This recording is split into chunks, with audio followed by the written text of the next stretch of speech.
오늘 말씀은 예수님께서 유월절을 이제 앞두고 십자가를 지시기 위해 예루살렘에 입성하신 그 후를 배경으로 합니다.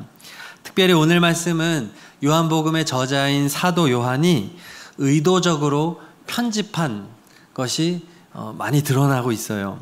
37절에서 43절까지는 아직 아니에요. 유대인들이 왜 예수님을 믿지 않았는지에 대한 사도 요한의 해석이에요. 사도 요한의 해석이고, 그 다음에 44절부터 50절까지는 하루를 건너뛰고 화요일이 됩니다. 화요일에 예수님께서 대중에게 주신 메시지를 여기다가 붙여놓고 있어요. 굉장히 의도적이죠.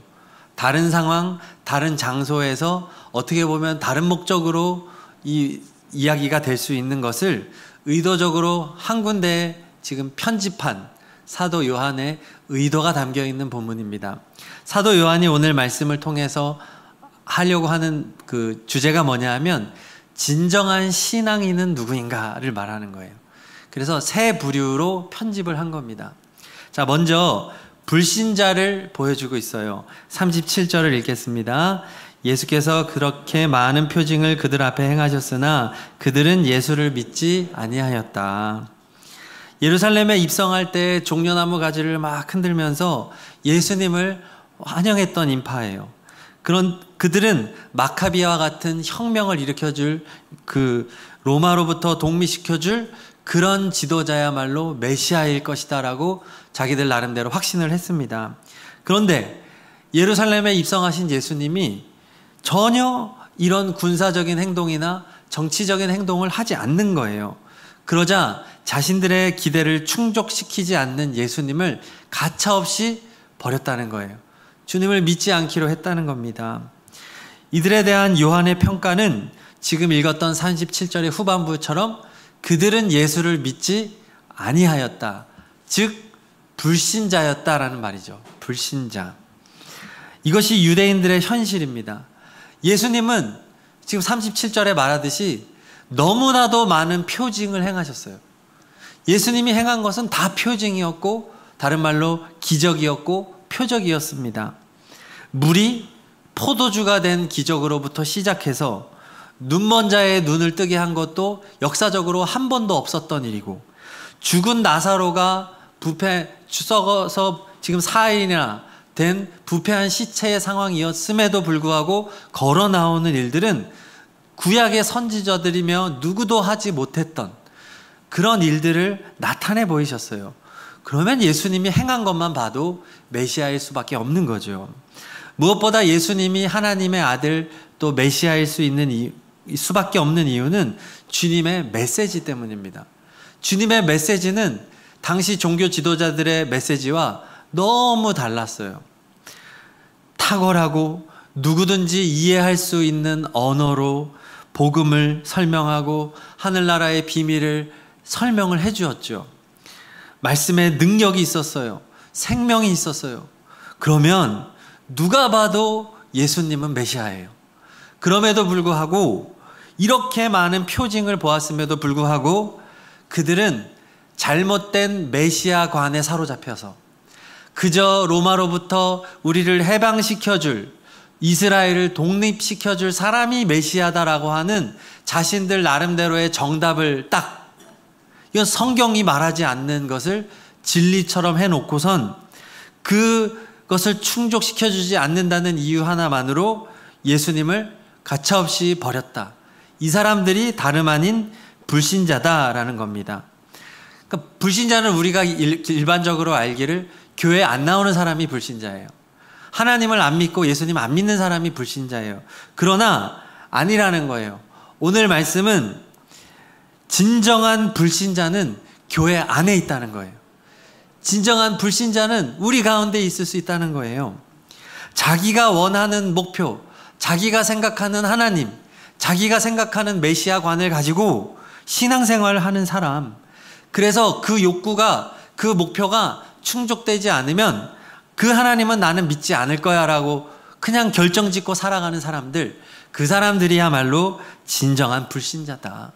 그 사람은 하나님을 자기 마음대로 조종하는 자들이지, 그들은 자기 생각대로 하나님을 자기 생각의 틀 안에 가둬놓고 마치 금송아지를 만들어 놓고 너 하나님이야 라고 말하는 것과 똑같은 그런 잘못된 가짜 불신자다라고 하는 말입니다.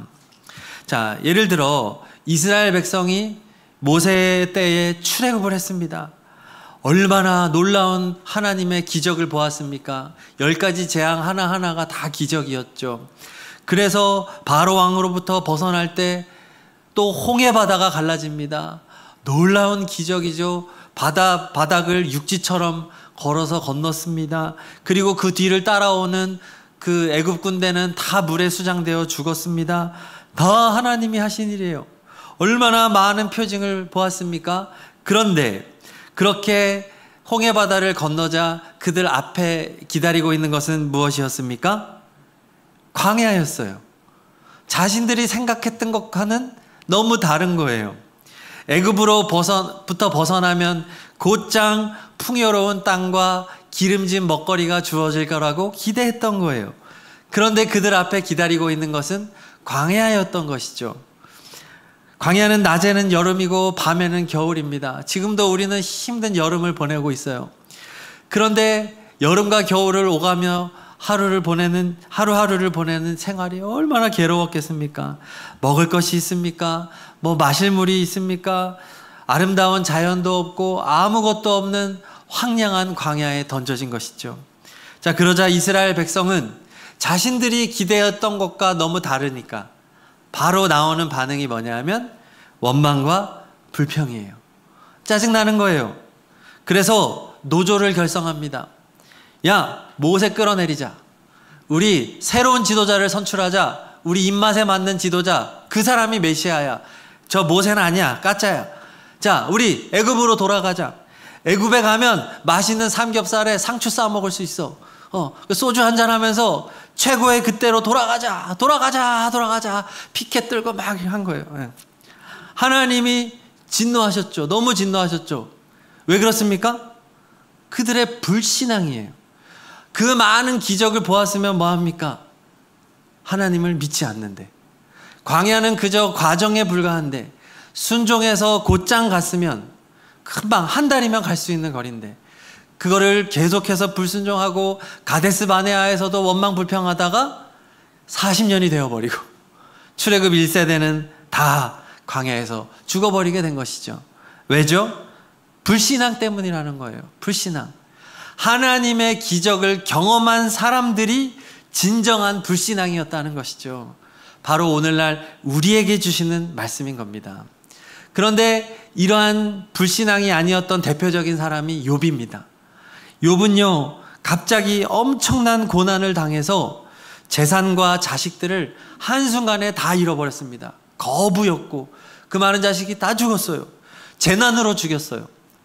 욥은 도저히 이해할 수 없는 상황이었는데 그럼에도 불구하고 욥은 하나님을 바라보며 끝까지 인내했습니다. 욥의 위대한 고백을 한번 보겠습니다. 욥기 1장 20절 21절. 자, 우리 욥의 마음이 되어서 한번 읽어보겠습니다. 이때 욥은 일어나 슬퍼하며 겉옷을 찢고 머리털을 민 다음에 머리를 땅에 대고 엎드려 경배하면서 이렇게 말하였다. 모태에서 빈손으로 태어났으니 죽을 때에도 빈손으로 돌아갈 것입니다. 주신 분도 주님이시요 가져가신 분도 주님이시니 주님의 이름을 찬양할 뿐입니다. 그렇습니다. 바로 이것입니다. 내가 기대했던 삶, 내가 생각하는 하나님, 그것과 다른 현실이 내게 닥친다 할지라도 그럼에도 불구하고 하나님을 믿는 것, 이게 믿음이라는 것이죠. 내가 생각하는 그 하나님이 아니에요.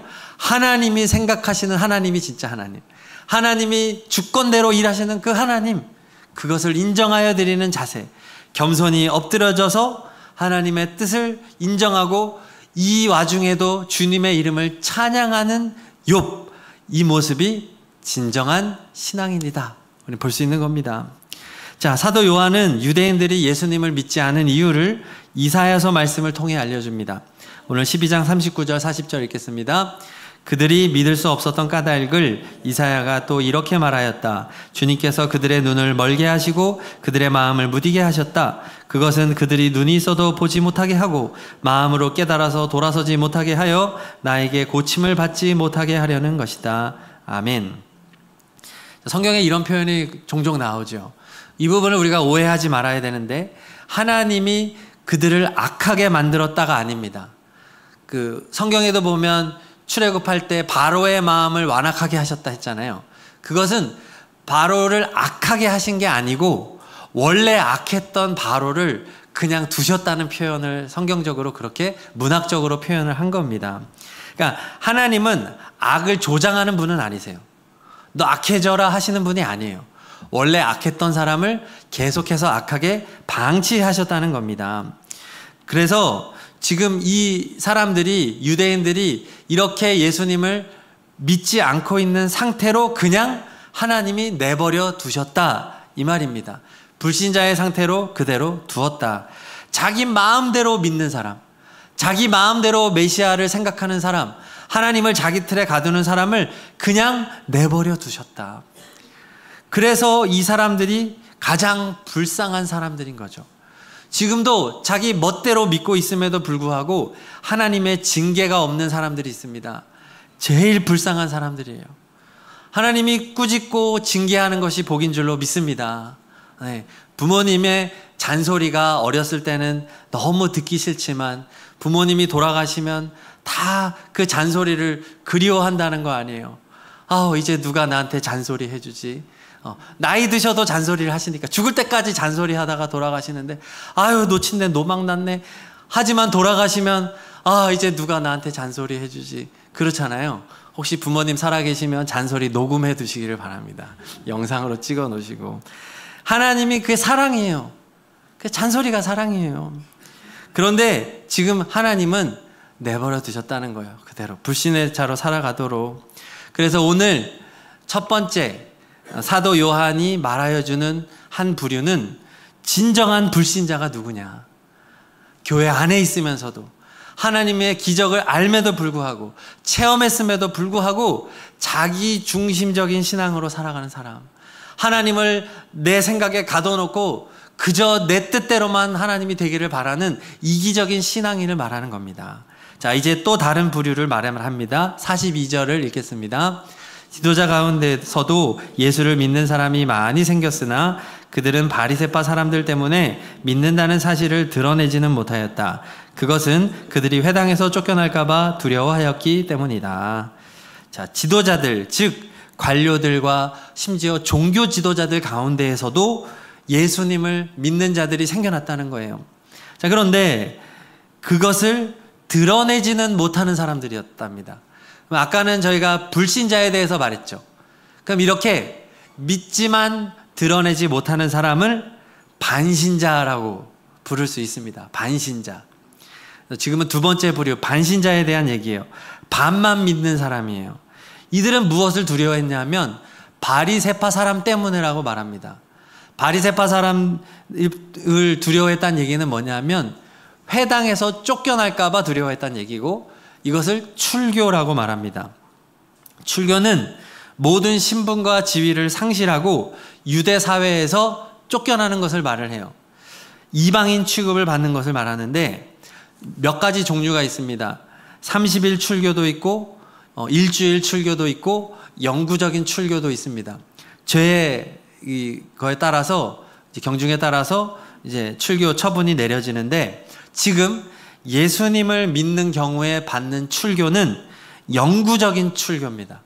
가장 심각한 출교를 내리겠다. 왜? 지금 예수님은 지금 어떤 상태냐면 지명수배된 상태거든요.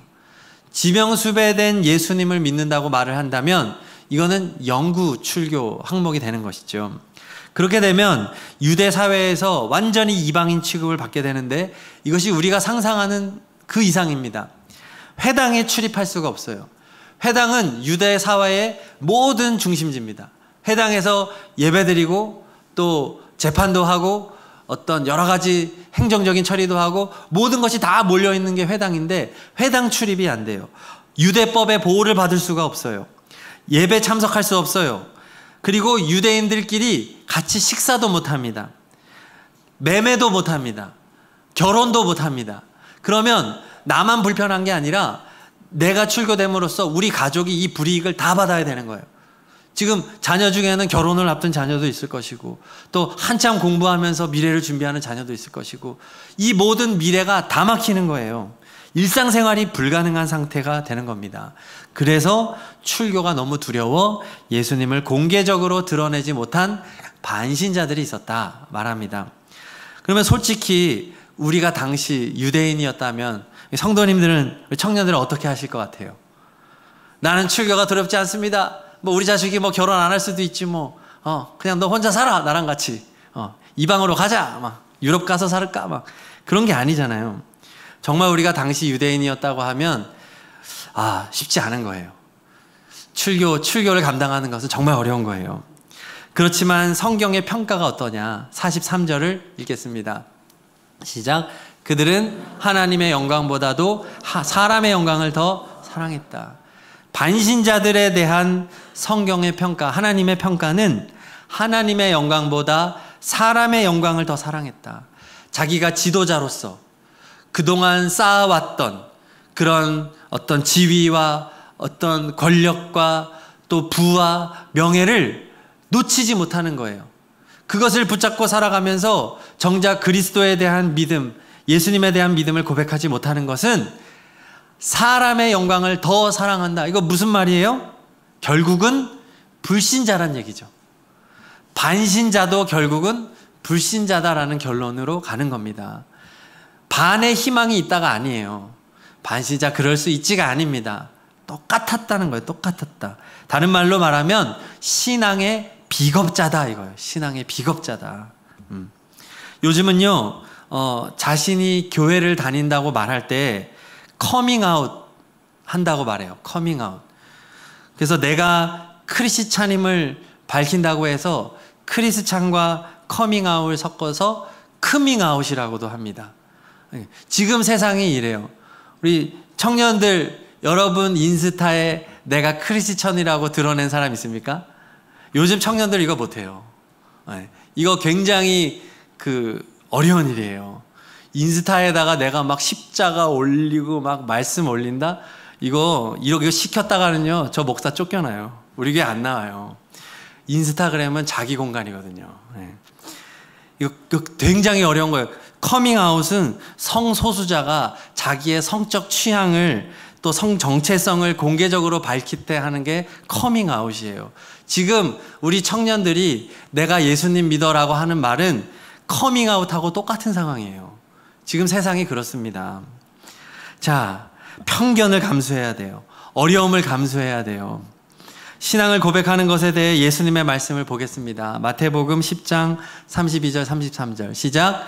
누구든지 사람들 앞에서 나를 시인하면 나도 하늘에 계신 내 아버지 앞에서 그 사람을 시인할 것이다. 그러나 누구든지 사람들 앞에서 나를 부인하면 나도 하늘에 계신 내 아버지 앞에서 그 사람을 부인할 것이다. 자, 우리 예수님의 평가 커밍아웃 하라는 거예요? 말라는 거예요? 해야 된다는 거예요. 그게 너의 믿음이라는 거죠. 반신자 된다 안 된다? 안 된다는 겁니다. 반신자는 결국 불신앙이다. 반신자에 머무르지 마라. 너 교회 다닌다고? 아니, 너 불신자일 수 있어. 너 뭐 나름대로 시간생활 열심히 한다고? 하지만 너 교회 문턱만 벗어나면 너는 맨날 인스타에 올리는 거는 맛집 가서 막 그렇게 찍고 막 가방 찍고 막 어디 놀러 간 사진이나 올리지. 너 그리스도인이라는 거 한 번도 못 밝히잖아. 너 그거는 반신자고 그거 결국 불신자야.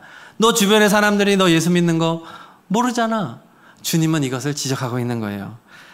저는 오늘 우리 청년들이 우리 교회를 또 다음 주에 나올까 안 나올까. 네. 자, 여러분의 인스타를 한번 유심히 보도록 하겠습니다. 자, 네. 정말 해라는 말이 아니라 은근히 구석에 십자가라도 하나 올릴 수 있는 용기가 있는지 없는지. 자, 주님은 커밍아웃을 하라는 얘기예요. 해야 된다는 얘기예요. 공개적으로 우리를 박해하고 우리를 거부하는 세상 사탄의 이 유혹과 문화 속에서 나는 예수님을 믿는 사람입니다 라고 출교에 해당하는 고통이 온다 할지라도 드러내야 된다는 거예요. 이걸 드러내서 순교하는 거예요. 이걸 안 드러내면 순교 안 해도 되죠. 드러내니까 순교하는 거예요. 일제치하에서도, 일제강점기에서도, 또 뭐 초대교회 때도 순교한 사람들은 다 커밍아웃해서 죽은 거예요. 오늘 이 시대에도 앞으로 더 악해져갈 세상 가운데에서도 주님을 드러내어 고백하는 우리가 되기를 소망합니다. 그래야 전도도 하는 거예요. 그게 전도죠. 나 예수 믿는 사람이야. 근데 이 말을 하고 나면 참 부담스러워요. 이제 행동이 편하지가 않아. 이제 내가 예수 믿는 사람이니까. 직장 생활을 하는데 드러내지 않을 때는 그냥 뒤에서 나도 그냥 이렇게 요령 피우고 하는데, 이 커밍아웃을 하고 나면 저 사람들이 나를 보는 눈빛이 저 예수님 믿는다는 애니까 어떻게 하는지 한번 보자 이럴 거 아니에요. 그러면 지각을 맘대로 하겠습니까? 또 뒤에서 이렇게 하겠습니까? 나쁜 짓 하겠습니까? 못하죠. 근데 주님의 말씀은 그렇게 하라는 거예요. 빛 가운데 살으라는 거예요. 너의 삶을 오픈하라는 거예요. 너의 삶이 예수 믿는 사람임을 드러내놓고 더 열심히 살으라는 거예요. 더 정직하게 살고, 더 진실하게 살고, 더 바르게 살고 예수님을 드러내는 삶을 살아라. 그 자체가 전도인 줄로 믿습니다. 무슨 새생명 전도 축제 막 해가지고 그날 하루 데려와서 되는 문제가 아니에요. 이제 그 시대도 끝났어요. 전도 축제도 끝났어요. 이제는 삶의 전도가 일어나야 되는 줄로 믿습니다. 삶에서 내가 빛 대신 예수 그리스도를 따라가는 삶을 커밍아웃 해야 된다는 말입니다. 지금 많이 찔리는 분들, 우리 결단을 하시고 어떻게 내가 주님을 드러낼 수 있을까? 그리고 처음부터 너무 완벽한 모습을 보여줄 필요가 없어요. 부족한 모습이지만 커밍아웃하고 점점점 좋아지면 되는 줄로 믿습니다. 사람이 좋아지면 되는 거예요. 야, 제가 커밍아웃하고 나더니 행동이 달라졌네? 야, 제가 더 좋아지는 아이가 되고 있네. 직장에서도 더 솔선수범하고 더 손해보고 양보하는 사람이 되고 있네. 그러면 되는 거죠. 우리 반신자에 머물러 있지 말고 진정한 신앙인이 되기를 축복합니다. 자, 오늘 말씀은 이제 결론적으로 진정한 신앙인이 누구인가를 말해줍니다. 44절, 45절 읽겠습니다. 예수께서 큰 소리로 말씀하셨다. 나를 믿는 사람은 분을 믿는 것이요, 나를 보는 사람은 나를 보내신 분을 보는 것이다. 자, 뭐라고 말했습니까? 누가 진정한 사람이냐, 신앙인이냐? 나를 믿는 사람이에요. 예수님을 믿는 사람은 나를 보내신 분, 즉 하나님 아버지를 믿는 거다는 거예요. 예수님을 바라보는 사람은 하나님을 바라보는 사람이다. 하나님과 예수님이 동등함을 믿어라. 그래서 예수님을 믿고 예수님을 바라보라는 거예요. 누가 진정한 그리스도인이냐? 예수님을 믿고 따르는 사람이에요. 예수님을 하루 24시간 바라보는 거예요. 예수님과 동행하는 사람이에요. 그 사람이 진짜다. 이걸 말하는 겁니다. 또 48절 읽겠습니다. 나를 배척하고 내 말을 받아들이지 않는 사람을 심판하시는 분이 따로 계시다. 내가 말한 바로 이 말이 마지막 날에 그를 심판할 것이다. 50절 나는 그의 명령이 영생인 줄 안다. 그러므로 나는 무엇이든지 아버지께서 나에게 말씀하여 주신 대로 말할 뿐이다. 예수님은 자기 말이 아니래요. 예수님의 모든 말은 하나님이 주신 말씀을 한 것이라는 거예요. 100%. 예수님의 말씀은 하나님의 말씀과 동일하다. 그러므로 예수님의 말씀을 대하는 태도가 그 사람의 영생과 구원과 심판을 결정한다는 거예요. 성경 말씀을 대하는 태도가 영생과 심판을 결정한다는 거예요. 말씀이에요, 말씀. 자, 이 성경 말씀, 우리가 진정한 신앙인으로 살아간다면 이 말씀을 바르게 대해야 한다는 거죠. 이 말씀을 어떻게 대하고 계십니까? 이 말씀을 하나님의 말씀으로 믿고 계십니까? 이 말씀이 또 예수님의 말씀으로 받아들이고 계십니까? 이 말씀이 나를 구원으로 인도하고 영생으로 인도하는 것을 믿으십니까? 심판에서 나를 건지는 말씀으로 믿고 계십니까? 그래서 성경을 정말로 사랑하고 있습니까? 왜 아멘 하시다가 여기서 확 줄어들었을까? 네. 성경 말씀을 사랑해야 되는 것입니다. 이 말씀은 하나님이 우리에게 주신 최고의 보물입니다. 이 말씀이 곧 예수 그리스도입니다. 처음부터 끝까지, 창조부터 마지막 심판까지 다 예수 그리스도로 가득 채워져 있는 하나님의 말씀이에요. 이 말씀을 사랑하여 주야로 읽고 묵상하는 자가 복이 있다. 시편 기자가 노래하는 것이요. 자, 그래서 나의 신앙생활을, 말씀 생활을 점검해 봤으면 좋겠습니다. 많잖아요. 우리 청년들도 지금 20여 명이 큐티를 하고 있는데 언젠가부터 큐티 책이 사무실에 그냥 있어요. 한 달이 지나고 두 달이 다 지나지, 두 달치인데 안 가져가요, 청년들이. 네. 야, 이거 심각해지고 있어요. 처음에는 막 큐티 왕도 앞에 나와서 발표도 하고 막 하는데 여전히 잘하고 있는 청년들도 당연히 많이 있고요. 자, 큐티 아주 좋아요. 왜냐하면 큐티는 해설도 있고 적용도 있고 또 여러 가지 가이드를 해주니까. 그래서 그냥 큐티 책만 있으면, 성경책이 없어도 거기에 다 본문 말씀이 있으니까 언제 어디서든지 할 수 있습니다. 또 요즘에는 뭐 핸드폰으로도 큐티를 할 수 있대요. 이제 하면 요즘에 종이를 또 책을 안 가져 다니니까 방법은 많습니다. 또 개인적으로 성경을 통독할 수도 있겠죠. 날마다 한 장씩 읽을 수도 있고 아니면 쭉 읽어 내려갈 수도 있는 거죠. 우리 청년들은 토요일마다 PBS 모임을 지금 2주에 한 번 하나요? 네, 그래서 성경을 묵상하고 있습니다. 왜 매주 안 하나요?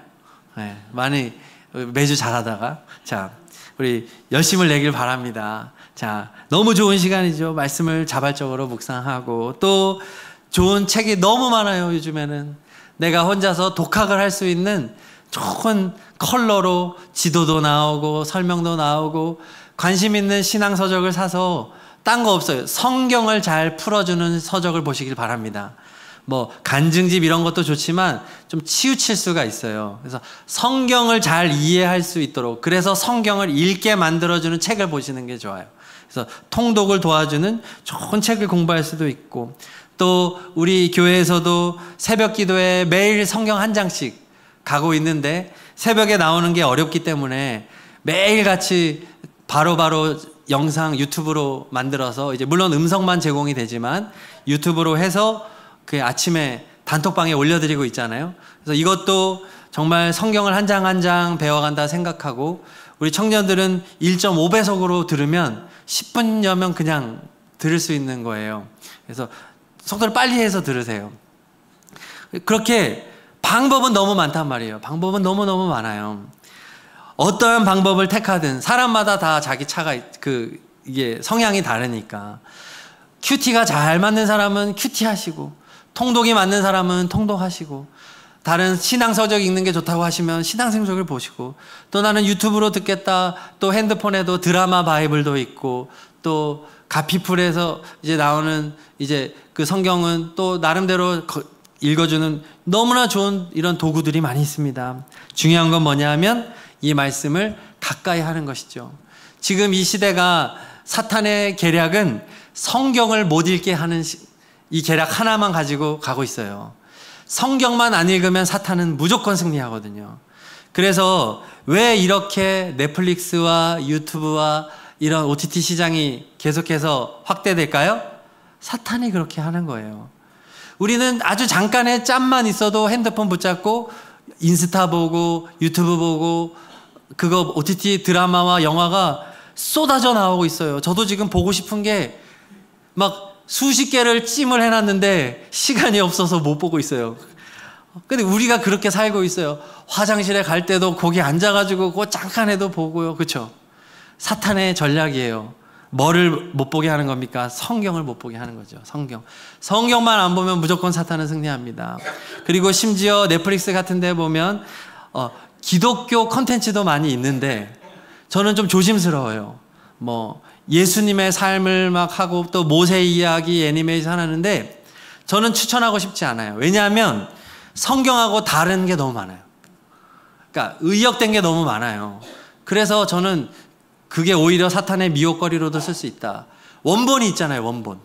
원본에 충실하시기를 바랍니다. 네. 그래서 킹 오브 킹스라는 이번에 애니메이션이 좋은 이유는 성경 원본에 굉장히 충실한 애니메이션이기 때문에 강력 추천을 했던 거예요.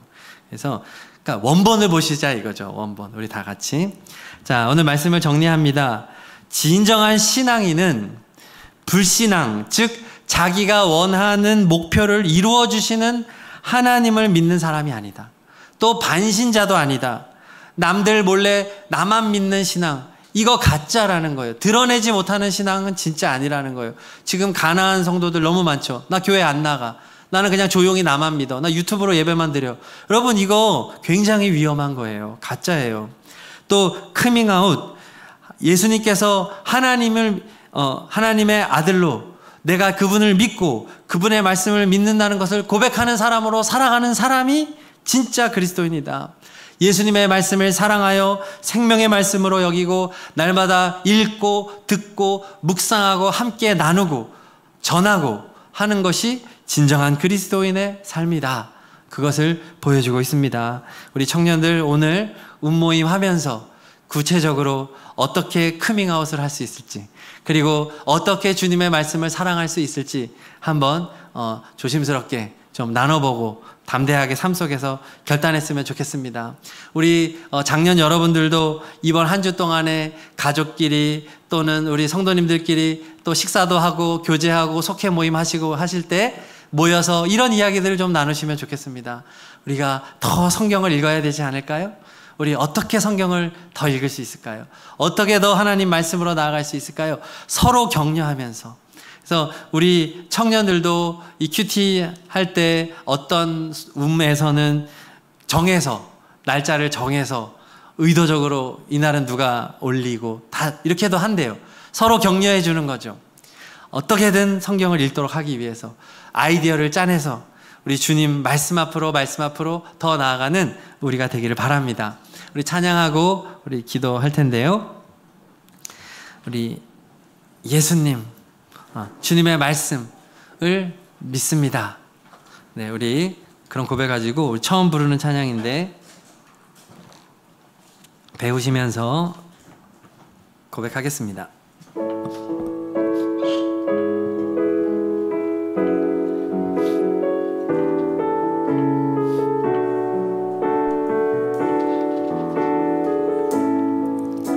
끝없을 것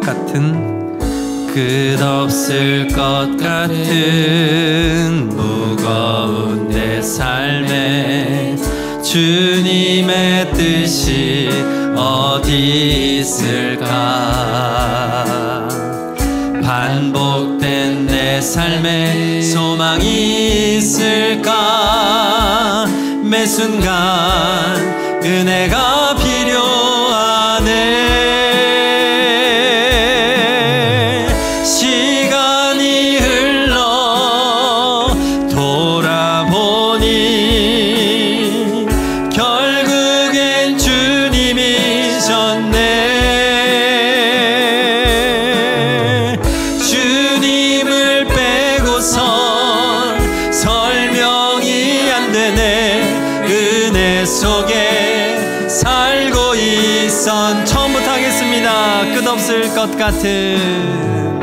끝없을 것 같은 무거운 내 삶에 주님의 뜻이 어디 있을까?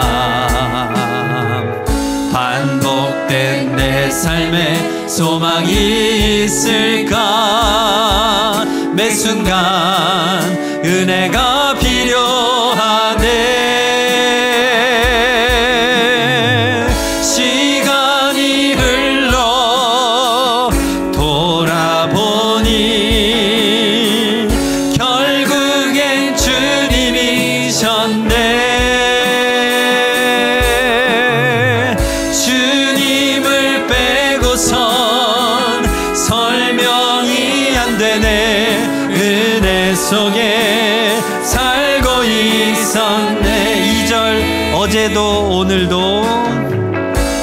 어제도 오늘도 죄 많은 내 삶에 주님의 뜻이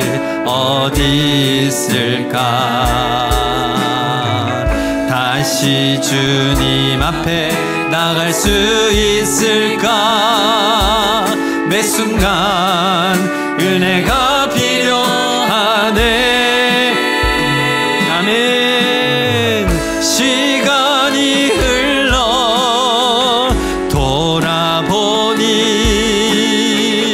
결국엔 주님이셨네.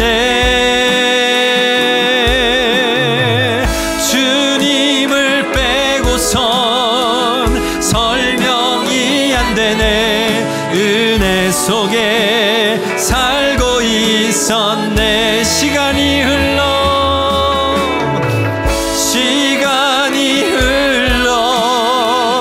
돌아보니 결국엔 주님이셨네.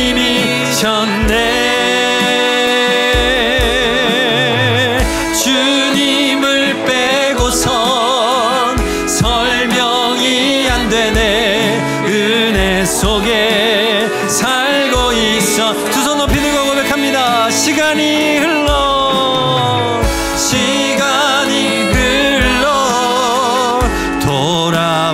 돌아보니 결국엔 주님이셨네.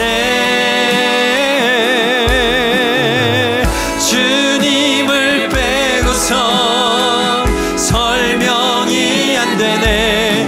은혜 속에 마지막으로 고백합니다. 시간이 흘러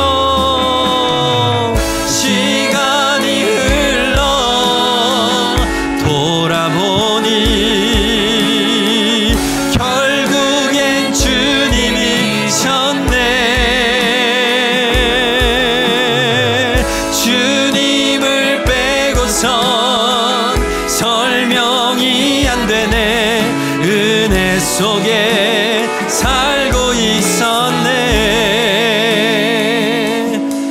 이 말씀 붙잡고 기도하는데요, 진정한 신앙생활은 예수님을 전부로 여기며 사는 것입니다. 예수님을 하나님으로 믿고 예수님의 말씀을 생명의 말씀으로 대하는 것입니다.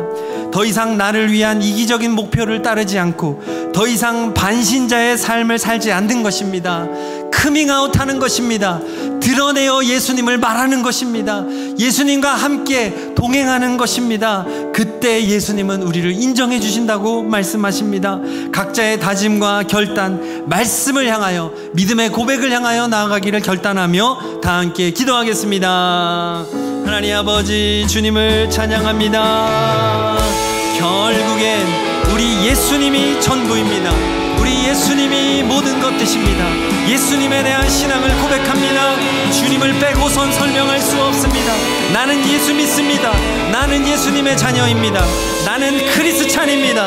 나는 성도입니다. 주님을 드러내는 믿음으로 살아가기를 간절히 원합니다. 주님, 오 주님, 시간이 흘러 돌아보니 결국엔 주님이셨네. 아멘. 주님을 빼고선 설명이 안 되네. 은혜 속에 살고 있었네. 주님을 고백합니다. 주님을 찬양합니다. 예수 그리스도의 이름을 증거합니다. 세상에서 그리스도인으로 살아가기를 원합니다. 결국엔 주님이셨네. 주님을 빼고선 설명이 안 되네. 은혜 속에 주님을 찬양합니다. 주님을 고백합니다. 주님을 예배합니다. 주님을 소망합니다. 주님, 이 시간 우리 가운데 믿음 주시고 세상 가운데에서 드러내어 놓고 예수님을 믿게 하여 주시옵소서. 예수님을 나타내 보이게 하여 주시옵소서. 예수님을 전하게 하여 주시옵소서. 예수님을 고백하게 하여 주시옵소서. 예수님과 동행하며 살아가는 우리가 되게 하여 주시옵소서. 아멘. 살고 있었네. 은혜 속에 살고 있었네. 은혜 속에 살고 있었네. 예수님의 이름으로 기도합니다. 아멘.